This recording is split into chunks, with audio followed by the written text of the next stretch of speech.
Ko'rinishidan oddiy mandaringa o'xshab tuyuladi, lekin aslida dasturxoningizni bezab turadigan juda ham mazali taom.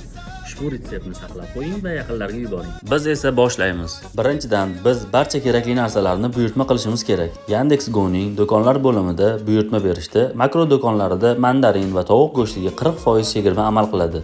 Buyurtma berishga shoshiling. Men esa o'zim uchun kerakli narsalarni allaqachon buyurtma qildim. Bizning mahsulotlarimiz ham keldi. Endi pishirishni boshlaymiz. Bu retsept uchun bizga qaynatilgan tovuq soni, qaynatilgan tuxum va qaynatilgan sabzi kerak bo'ladi.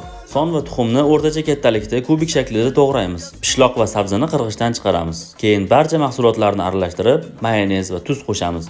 Taxminan 60 grammlik sharchalar yasaymiz.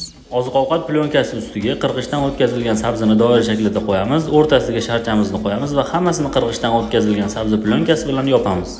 Keyin salat barglar ustiga terib, chiroyli bezatamiz va dasturxonga tortamiz. Shuningdek, meva assorti tayyorlaymiz. Buning uchun bizga mandarin, banan, olma va nok kerak bo'ladi. Bu mandarinlarni ham makro do'konlarida 40% chegirma bilan sotib oldim. Agar siz ham sifatli mahsulotlardan taom tayyorlashni istasangiz, unda Yandex.Go makroda buyurtma bering va taom tayyorlang. Mana shunday chiroyli va mazali taom tayyor. Ushbu retseptni saqlab oling va bo'lishishni unutmang.